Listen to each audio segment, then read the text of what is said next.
So my name is Sandy Grant, and I'm so grateful that you're here today.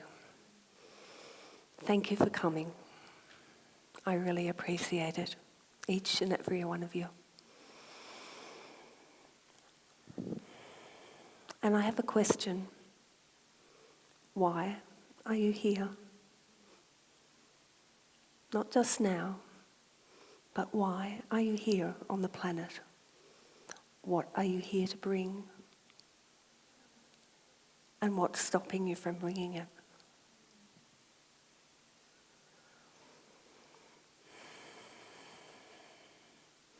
We've all been through stuff. I am no exception. I know that I'm meant to be changing the world. I don't know how. And I have all the stuff, all the experiences to say that I can't do it. But I keep going. I keep doing it anyway.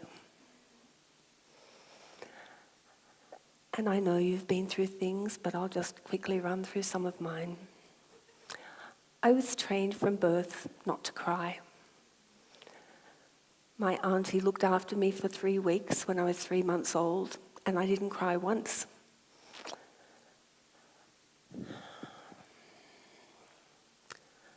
So I wasn't really seen, heard, acknowledged.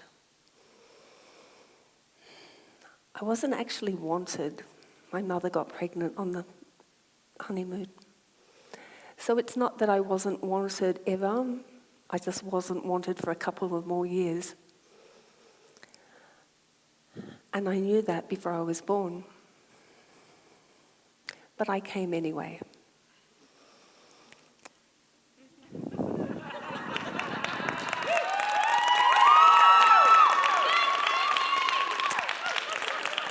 So I had very special upbringing. It was a fairly normal life in a lot of respects, from an outsider's point of view. But my dad was very big on education. He used to teach me very big words at a very young age. And so when they had a dinner party, I would stand there and say, "I am an obnoxious little girl." And of course he had a sense of humour. For the eve of my 12th birthday, I had an autograph book. And he taught me about history in that. He wrote 4 words on the page before the lots of love, Dad. Titanic, Depression, Hiroshima, Sandra. So obviously, I was going to be important. I was going to make history. He thought it was funny. But it didn't really affect me at the time, well, not at a conscious level, because my family was very emotionally unavailable. So I didn't really get to feel anything.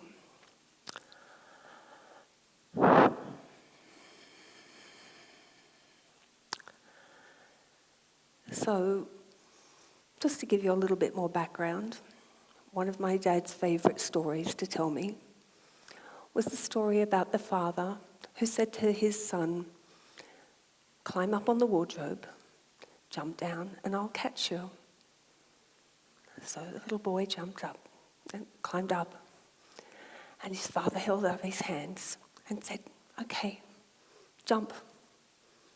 And as the boy jumped, he moved away. And the lesson, which he repeated many times, was never trust anyone, not even your own father.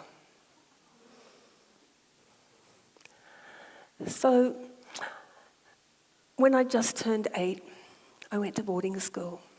I didn't know why. I'd been in a very protected environment, and it was pretty scary. I was the youngest in the school. I was in a big dormitory with all these older girls. And it was pretty hard. And from that time, I was only there for a year as a boarder, but from that time,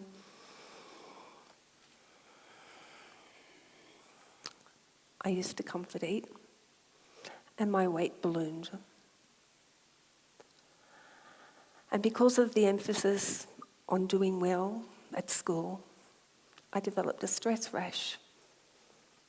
And from there, because there were such high expectations of my performance, during my school years, I used to fake being sick in the middle of exams. I'd have a headache, I'd have to go outside. And in that way, I was able to justify why my marks weren't as good. But I learned that I wasn't good enough. I can remember my mum talking to a teacher at the end of the primary school, and the teacher was shaking her head. She only came second.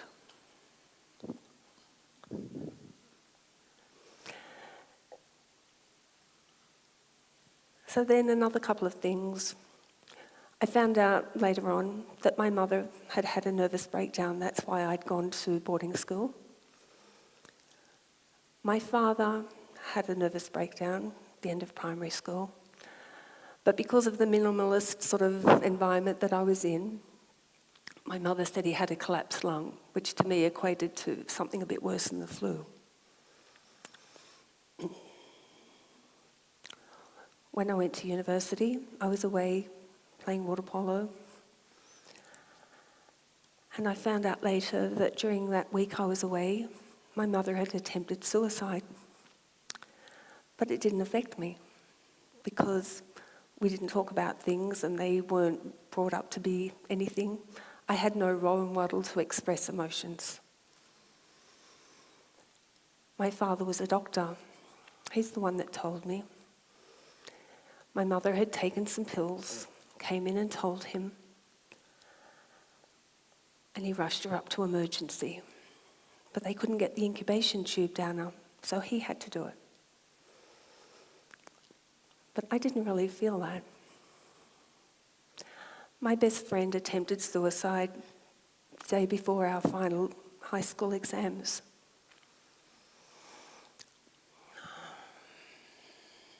But it didn't affect me in a conscious way because I thought, I just have to get through my exams. And later, a long time later, my first boyfriend committed suicide. But in between that, I got married on the rebound, obviously,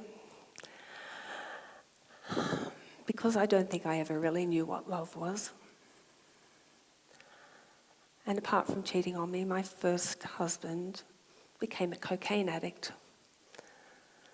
So I think I've experienced a little bit of life, and I've managed to survive. And then I had my second marriage, somebody I'd known from swimming since I was 11. And I thought, okay, already friends with this person. Okay, I'd been overseas for a few years, hadn't seen him in that period, but it seemed to be meant to be a reconnection. He cheated on me, but not before I got pregnant with my second child. So my first child is 6 months old, and he said, well, he looks a bit lonely, let's have another one so that he's got a companion. And I thought, makes sense, wasn't planning to have it that early. But by the time I was pregnant, he blamed me for getting pregnant, for not discussing it with him, even though it was his idea. And then I found out that he'd been cheating. But I'm a stayer, and my parents are divorced. My first marriage was a failure. So of course, I'm going to keep going. I'm not going to have a failure. I'm going to make this marriage work. I'm going to do whatever it takes to make this marriage work. The only thing is, we all got sick. physically sick, bordering on disease sick for both my husband and I. My son's weight exploded.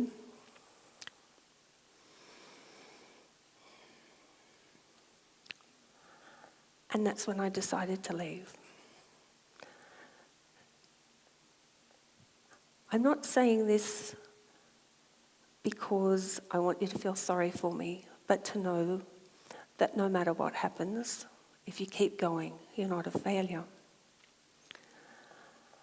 I've worked with children after my corporate career, after my academic career. It's almost like all of my life has been directed to something which I didn't know what it was.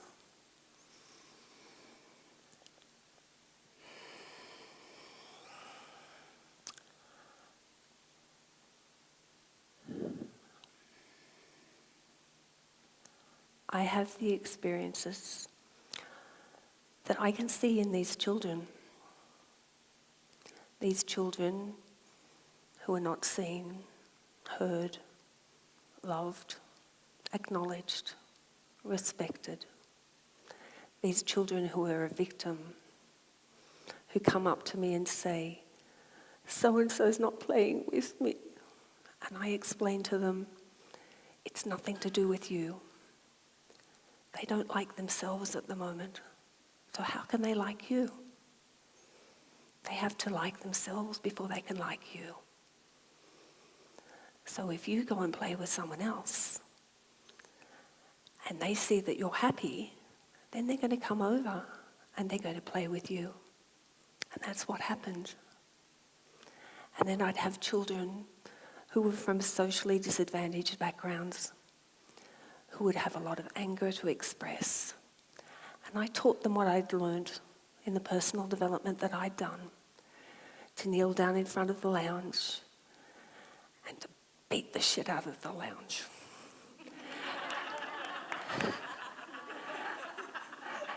And I would get down on my knees like this, and I'd say, apart from beating your fists, you've got to make a lot of noise like this.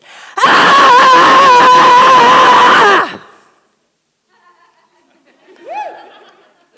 And they would be very angry to start with, but they took one look at me and they were very shocked and they'd burst out laughing.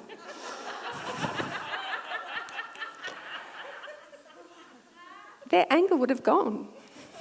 Maybe I expressed it for them.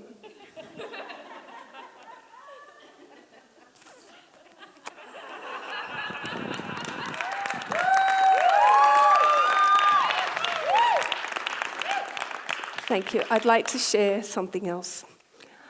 I've had a long period of not feeling very much in terms of emotions. And especially when we're talking about love. I've never really known what love feels like. So I thought, let's explore that. What is love? For me, love equals pain. And it wasn't the pain of the experiences. What came out was that love was painful because I was so sensitive that I took on humanity's pain.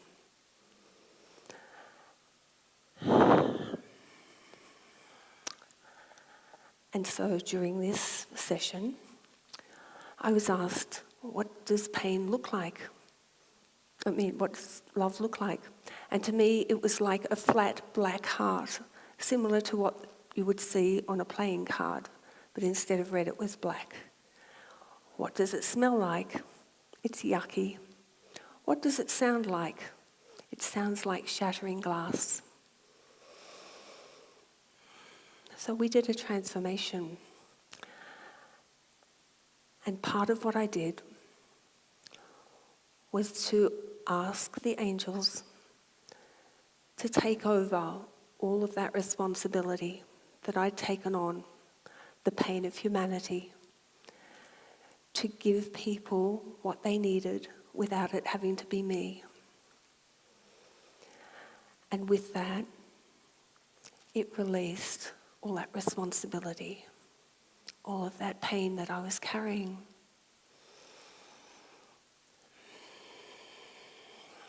it turned my heart, and this is a very shortened version of it, but it turned my heart into something that was 3D rather than flat and black. It was taller than people, and it was growing, and it was living. When we asked what love was a multidimensional beacon of light. What did it sound like? Clashing cymbals. What did it feel like? It was squishy.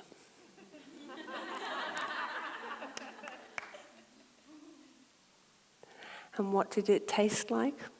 Dewdrops. And overall, love was expressed as fields of flowers.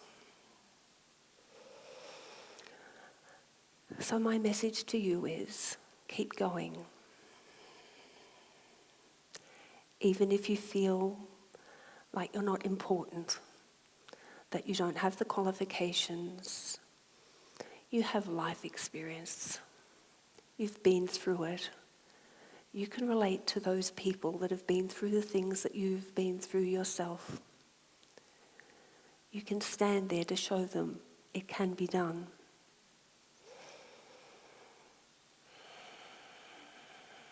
There is no need for you to block out the pain. You can hand it over.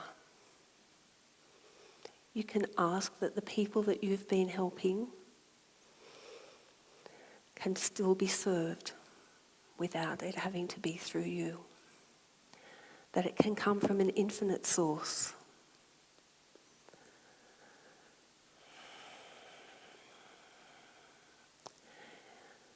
The message to you is that you are important. You have a special mission in this world. And it doesn't matter if you don't know what it is. And it doesn't matter if you don't know how you're going to do it.